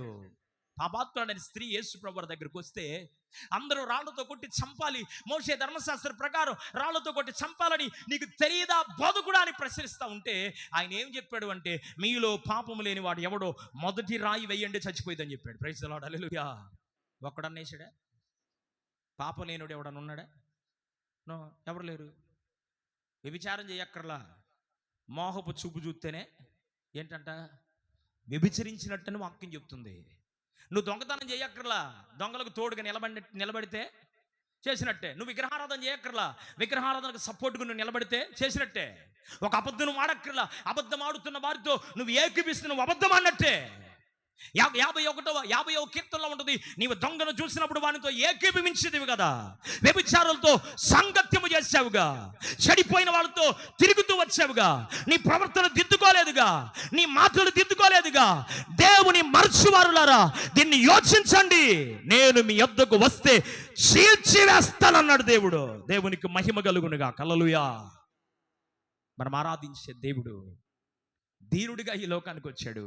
అతిశయించడానికి, తండ్రితో కూడా విడిచిపెట్టకూడనే భాగ్యమని అతనికి తెలుసు. అయినా ఏ విషయంలో అతిశయించలేదు. ఆయన తనను తాను తగ్గించుకొని దీనుడై నా యేసయ్య ఈ లోకానికి వచ్చాడు. ఆయనే దీనుడై వస్తే నువ్వెంత నేనెంత, కూట్లో ఏకలాంటోళం, అన్నంలో ఎంట్రుకు పడితే తీసుకోలేనటువంటి అలాంటి దౌర్భాగ్య స్థితి కలిగినటువంటి వాళ్ళం మనం ఎంతటోళం. ఆయనే అతిశయంగా బ్రతకకుండా దీనుడై బ్రతికితే, నేను దీనుడను, సాత్వికుడైన మనస్సు గలవాడనని యేసు ప్రభు చెప్తుంటే, నేను యేసయ్య బిడ్డను, యేసయ్య కుమార్తెను, యేసయ్య దాసులను, నేను క్రిస్టియన్ అని చెప్పుకుంటున్నావు. నీవు నీ జీవితంలో యేసయ్యలో ఉన్న స్వారూప్యం నీలో కనపడుతుందా? యేసయ్యలో ఉన్న దీనత్వం నీలో కనపడుతుందా? యేసయ్యలో ఉన్న అసాత్వికమైన మనస్సు నీకుందా, లేక అహంకారమైన మనస్సు నీకుందా? అందుకని పడకుండా నిన్ను నిలబెట్టుకోవాలి. నిన్ను నీవు ప్రభు సన్నిధిలో ఆయన ఎదుట నీవు నిలబడాలి అంటే నువ్వు దేనిలో పడిపోకూడదు? గర్వములోనో అహంకారమైన మనస్సులో నీవు పడిపోకూడదు. ఆయన అహంకారులను, గర్విష్ఠులను ఎదిరించి దీనులకు కృపను అనుగ్రహించేవాడు. దేవుని వాక్యములో పేతురు రాసిన మొదటి పత్రిక 5వ అధ్యాయము 7వ వచనం ఉంటుంది ఈ మాట, అహంకారులను ఎదిరిస్తాను, దీనులకు నేను కృపను ప్రసాదిస్తాను. చివరికి ఒక మాట చెప్పి ముగించేస్తాను. చూడండి దేవుని వాక్యంలో, మరి దేవుని వాక్యంలో మనం చూస్తే పేతురు రాసిన 2వ పత్రిక 3వ అధ్యాయం 17వ వాక్యం, 3వ అధ్యాయము 17వ వాక్యం చదువుమా. 3వ అధ్యాయం 17వ వాక్యం, 3:17. పేతురు రాసిన 2వ పత్రిక 3వ అధ్యాయం 17వ చదువుమా. ప్రియులారా, మీరు ఈ సంగతులు ముందుగా తెలుసుకొని ఉన్నారు కనుక మీరు నీతి విరోధుల తప్పుబోధ వలన తొలగింపబడి మీకు కలిగిన స్థిర మనస్సును విడిచి పడిపోకుండా కాచుకొని ఉండండి. ఏం కలిగి ఉన్నారు మీరు ఆలోచించుకోవాలి. పరిశుద్ధుడైన పేతురు గారు మాట్లాడుతూ ఈ మాట, తప్పుడు బోధ వలన మీరేం చేయొద్దంటే మీకు కలిగిన స్థిర మనస్సును విడిచి పడిపోకుండా కాపాడుకోండి అన్నాడు. ఇప్పుడు ఏం పడిపోకుండా కాపాడుకోవాలి? స్థిరమైన మనస్సు నీకు రావాలి. స్థిరత్వం లేనటువంటి చంచలత్వం కలిగిన స్థితి నీ జీవితంలో ఉంటే పడిపోయినట్టే. నువ్వు ఎలాగుండాలి? ప్రభువులో స్థిరపరిచేవాడు ఆయన గనుక నీవు స్థిరంగా ప్రభువులో కట్టబడాలి. నిత్యము కదలని సీయోను కొండపై, నిత్యము కదలని సీయోను కొండపై యేసయ్యా యేసయ్యా యేసయ్యా యేసయ్యా నీదు ముఖము చూచుచు పరవశించి పాడేదా. కొట్టాలి గట్టిగా. యేసయ్యా నీదు ముఖము చూచుచు పరవశించి పాడేదా.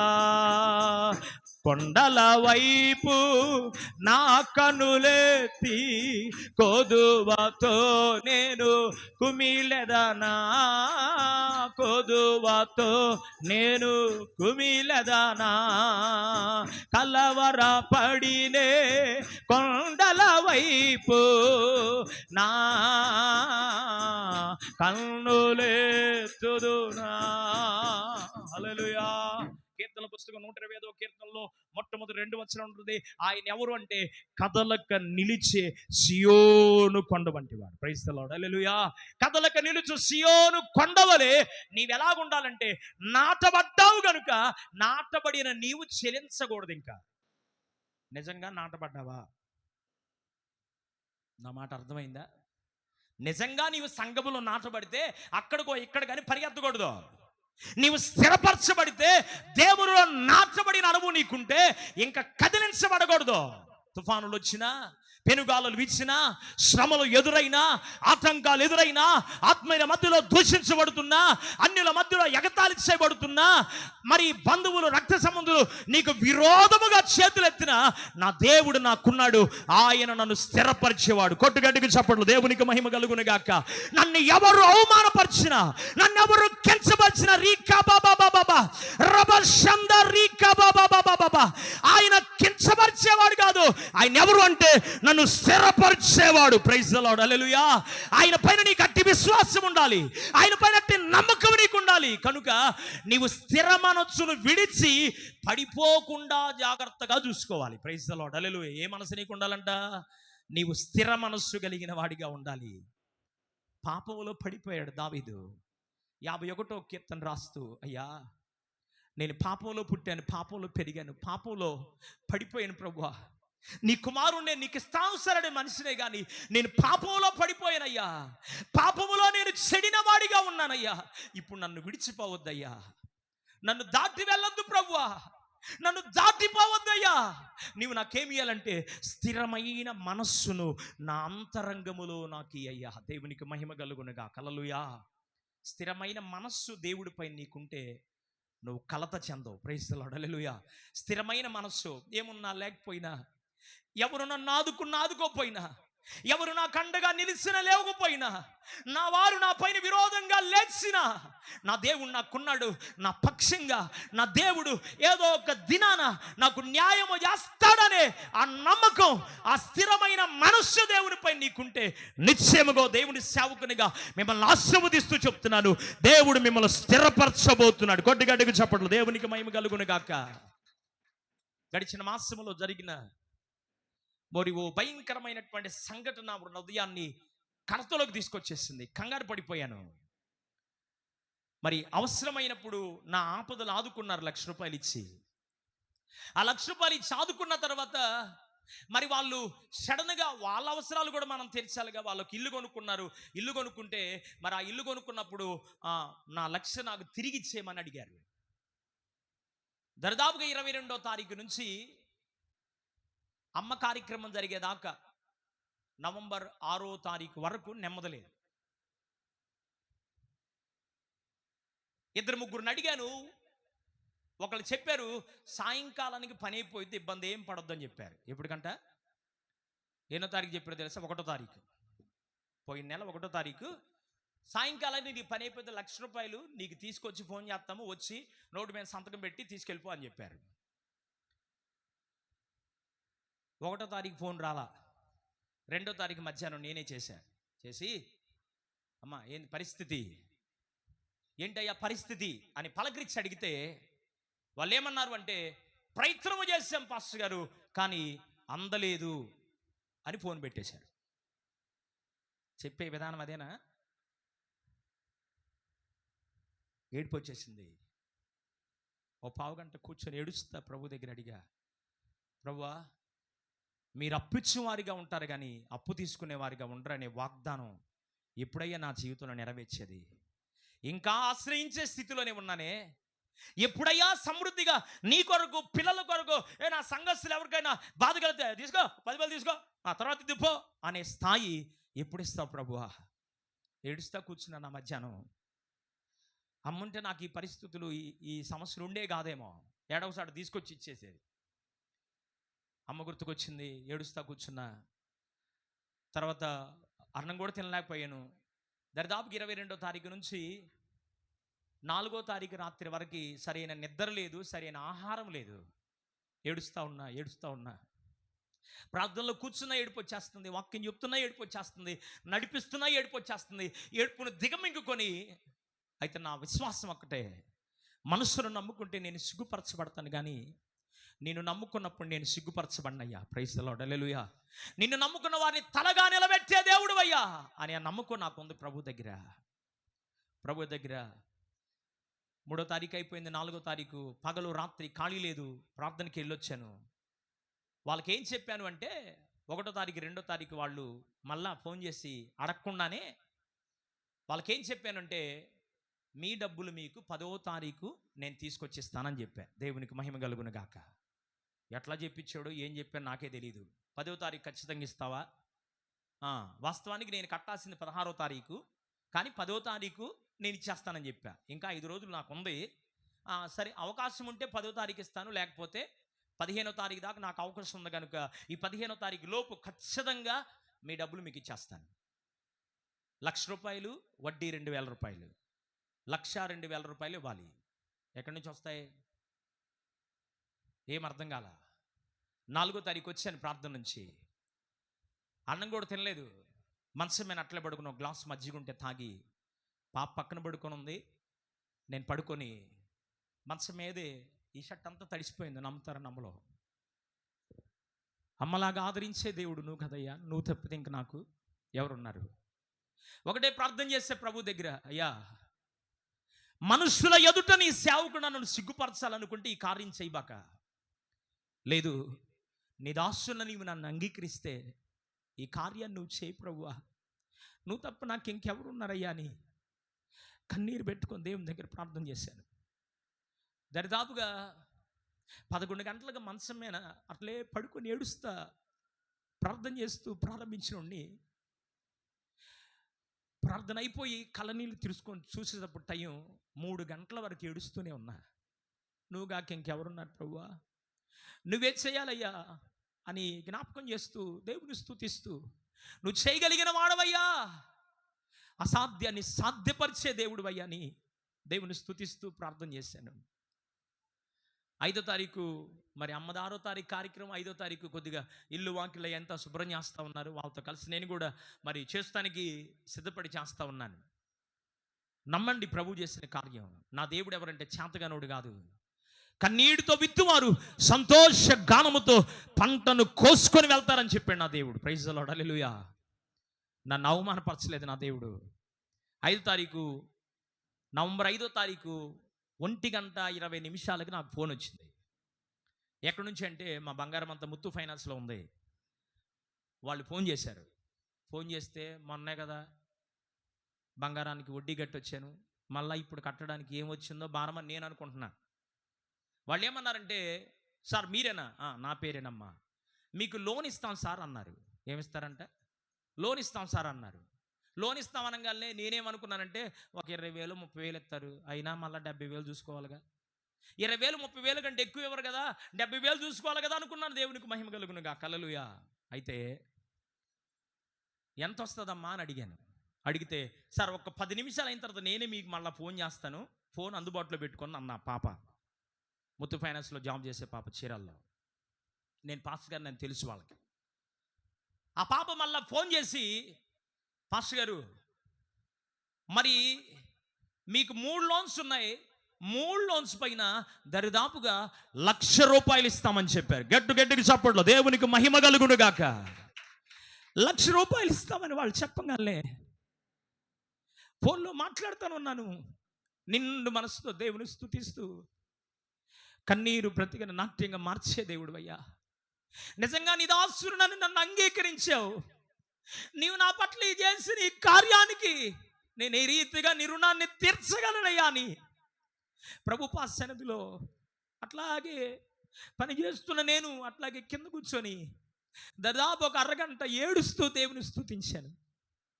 ఏడుస్తూ దేవుని నామాన్ని గణపరిచాను. జీవితాన ఆశ లేదని నా బ్రతుకంత భారమేనని, నా జీవితాన ఆశ లేదని నా బ్రతుకంత భారమేనని నేను కుమిలి కుమిలి ఏడ్చుచుండగా నన్నెత్తుకొని ఓదార్చితివి యేసయ్యా. నేను కుమిలి కుమిలి ఏడ్చుచుండగా నన్నెత్తుకొని ఓదార్చితివి. తల్లియు నీవే, నా తండ్రియు నీవే, తోడు నీవే, నా నీడా నీవే యేసయ్యా. తల్లివి నీవే, నా తండ్రివి నీవే, తోడు నీవే, నా నీడా నీవే. నిన్ను పోలి ఎవరూ లేరు ఈ లోకంలో, నీలాంటి దేవుడు లేడు. నా యాత్రలో నీతో సమానులెవ్వరు. ప్రభు సన్నిధిలో కన్నీరు కారుస్తూ, నువ్వు నిజముగా ఉన్నావయ్యా, నీవు ఉన్న దేవుణ్ణని మరొకసారి నా కన్నుల ఎదుట నీవు ప్రత్యక్షపరచు చూపించావని నిండు మనసుతో దేవుని స్తుతించాను. ఎప్పుడు రమ్మంటారమ్మా, ఎప్పుడు ఇస్తారు అంటే, పాస్టర్ గారు 3:30 లోపల రండి, ఈ రోజైతే మీకు ఛార్జెస్ ఏం పడో అట్లాగే మీకు అకౌంట్లో వేసేస్తామన్నారు. ఇంక మా వాడికి బబ్బులకు ఫోన్ చేశాను, మరి నాకు పరిచయస్తున్న ఓ దైవజనుడికి ఫోన్ చేశాను. ముగ్గురం కలిసి వెళ్ళాం. 10 నిమిషాల్లో నా అకౌంట్లోకి డబ్బు ట్రాన్స్ఫర్ చేశారు. దేవునికి మహిమ కలుగునుగా. హల్లెలూయా. ఇప్పుడు 2,000 కావాలిగా, ఏం కావాలి? ఇంకా 2,000 కావాలి. ప్రభు దగ్గర మళ్ళీ ప్రార్థన చేశా, ప్రభువా 1,00,000 చేసినోడు ఇది చేయలేవా? చేస్తావులే, నాకు నమ్మకం ఉందిలే. దేవునికి స్తోత్రం. 6వ తారీఖు మరి ఆత్మీయ బిడ్డలు జరిగినటువంటి కార్యక్రమం విషయంలో వారు ప్రేరేపించబడి, మరి అయ్యా నువ్వు నీకు తల్లుల్లా అంటాడో సహోదరుల్లా అంటాడో తీసుకున్నానా అని కొంత అమౌంట్ చేతులు పెట్టారు. మరి అవన్నీ చూశాను. మరి కొన్ని అన్ని కరెక్ట్గా ఖచ్చితంగా 2,000 రూపాయలు మిగిలినాయి. Praise the Lord, hallelujah. కనుక మరి అవన్నీ తీసుకెళ్ళి 10వ తారీఖు ఆదివారం వచ్చింది. అందుకని వాళ్ళకి ఫోన్ చేసి చెప్పానమ్మా, డబ్బులు అందినాయి, ఇబ్బంది ఏమి లేదు, రేపు ఉదయం వచ్చి మీకు ఇస్తాను. మరి సోమవారం కూడా మరి 2 ప్రార్థనలు నుండి మరి ఇప్పించిన పాస్టర్ గారు కావాలి కదా, ఆయన లేకుండా నేను ఇస్తే మళ్ళీ రేపు ఇబ్బంది వస్తే నేనేం చేయాలి? అందుకని ఇప్పించిన పాస్టర్ గారు వచ్చింది నాకుండి సోమవారం 11వ తారీఖు సాయంత్రం వాళ్ళ డబ్బులు వాళ్ళకి తీసుకెళ్ళి ఇచ్చి, మరి ఇస్తున్నప్పుడు వాళ్ళు ఏం చెప్పారంటే, అయ్యా మమ్మల్ని మంచిగా అర్థం చేసుకోయ్యా, వాస్తవానికి మేము అడిగే వాళ్ళం కాదు, మేము కూడా ఇల్లు కొని అప్పుల్లో ఉన్నాం, కరెంట్ వేయించుకోవాలి, బండలు వేయించుకోవాలి, కనుక ఈ పరిస్థితిని బట్టి నిన్ను అడిగాను తప్ప వేరుగా అపార్థం చేసుకోబాకిగా, నీకు డబ్బులు అందాలి అని మా ప్రార్థనా గ్రూపులో ప్రతిరోజు నీ కోసం ప్రార్థన చేసామని చెప్పారు. ప్రైజ్ ది లార్డ్, హల్లెలూయా. వాళ్ళ ప్రార్థన, సంఘ ప్రార్థన దేవుడు ఆలకించి అద్భుతమైన కార్యాన్ని ప్రభు జరిగించాడు. నా దేవుడు ఎవరో తెలుసా? అసాధ్యాన్ని సాధ్యపరిచే దేవుడు.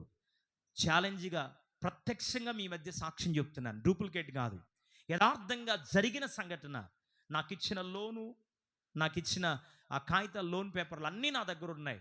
మరి యథార్థంగా ఓ దైవజనుడిగా ప్రత్యక్షంగా మీ ఎదుట ప్రభు పైన ఆధారపడితే దేవుడు జరిగించే కార్యాలు, స్థిర మనస్సు కలిగి దేవుని నమ్ముకుంటే ప్రభు చేసే కార్యాలు ఏంటో నేను మీకు చెప్తూ వచ్చాను. కనుక స్థిరమైన మనస్సును విడిచి పడిపోబాకండి, స్థిరంగా ఉండండి, ప్రభువులో నిలకడగా ఉండండి, స్థిరులుగా ఉండండి, ఆసక్తి కలిగి ఉండండి.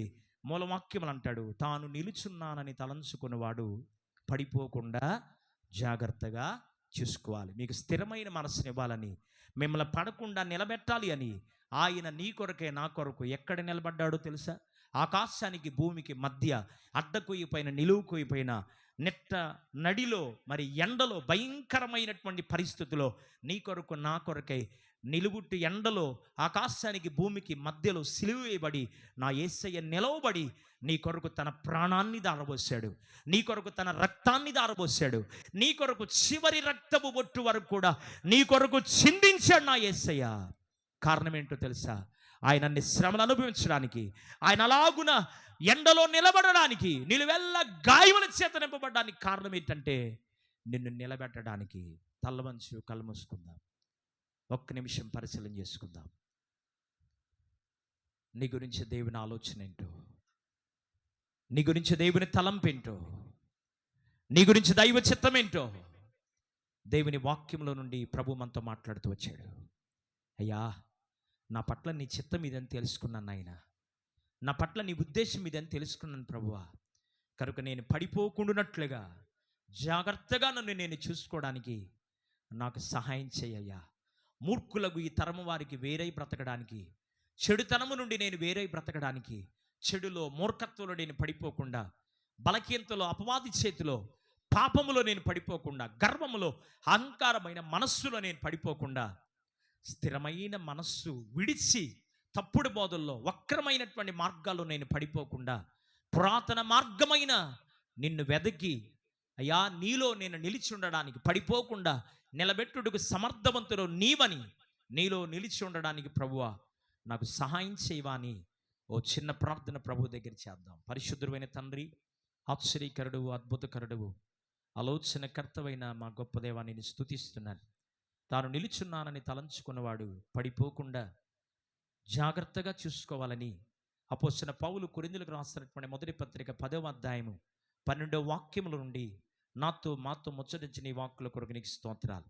విత్తమైన వాక్యాన్ని మా అందరి వ్యక్తిగత ఆత్మీయ జీవితాల్లో స్థిరపరచండి, బలపరచండి. వాక్యానికి తగిన జీవితం మాలో ఉండి నీ ఎదుట మేము నిలబడాలి అంటే పడిపోతే నిలబడలేం కదా నాయన. మేము పడిపోకుండా, పాపములో పడిపోకుండా, అపవాది చేతిలో పడిపోకుండా, గర్వములో, అహంకారమైన మనస్సులో, మూర్ఖత్వములో, చెడు ప్రవర్తనలో మేము పడిపోకుండా నాయన నీ కృపలో తండ్రి స్థిరమైన మనస్సు కలిగిన వారమై నీలో జాగ్రత్తగా మమ్మల్ని మేము చూసుకున్నట్లుగా అట్టి కృపను సహాయతను మీరు మాకు అందించి బలపరచమని నాయన. వాక్యం విన్నటువంటి బిడ్డల జీవితాల్లో ఎవరు ఏ విషయంలో పడిపోయారో వారిని మీరు తిరిగి పురుకొల్పండి, వారు లేవనెత్తండి. నీ ఎదుట వారు నిలబెట్టబడినట్లుగా నాయన నీవు రాబోతున్నావు. యుగాంతములో మేమున్నాం. యుగాంతానికి సంబంధించిన సూచనలు నాయన నెరవేర్చబడుతున్న దినాల్లో మేమున్నాము కనుక తండ్రి, యుగాంతమందు నీ సన్నిధిలో మేము నిలబడగలిగిన, పరిశుద్ధుల గుంపులో, పరిశుద్ధుల సహవాసములో మేము నిలబడగలిగినట్టు యోగ్యత, ధన్యత మీరు మాకు కలుగు చేయాలి అని మేము ఆశిస్తున్నాం ప్రభువా. కనుక పడకుండా మమ్మల్ని నిలబెట్టి కృప చూపించమని, సహాయం చేయమని. ఇంకా ఈ స్థలమందు రక్షణ లేని వారు ఎవరైనా ఉంటే నాయన ఈ నెలాఖరులో బాప్తిస్మ కార్యక్రమాలు ఉన్నాయి కనుక వారిని వారు సిద్ధపరచుకొని వారి మనస్సు మారి నాయన నీ ఎదుట నిలబడినట్లుగా పవిత్రమైన జీవితంలోకి వారు రావడానికి సహాయం చేసి నీ కృపకలైన కార్యం జరిగించమని, కృపచేత నింపమని. రక్షించబడిన మేము ఎక్కడైనా మా జీవితాలు పడిపోయిన అనుభవం ఉందేమో మమ్మల్ని మేము పరిశీలన చేసుకున్నట్లుగా అట్టి కృపను సహాయతను మీరు మాకు అందించి బలపరచమని. విత్తమైన వాక్యాన్ని నీరు కట్టి ఫలింపు చేయండి. వింటున్న ప్రతి వారు వారి కుటుంబాలు, వ్యక్తిగత ఆత్మీయ జీవితాలు నీ నామములో నిలబెట్టబడునుగాక, నీ నామములో పడిపోకుండునుగాక, నీ నామములు నీ నిత్య రాజ్యములో వారు నిలిచియుందురుగాక. అట్టి కృపను సహాయతను మీరు అందించమని యేసు ప్రభు నామములు అడిగి వేడుకొనుచు ప్రార్థించుచున్నాము తండ్రి. ఆమేన్.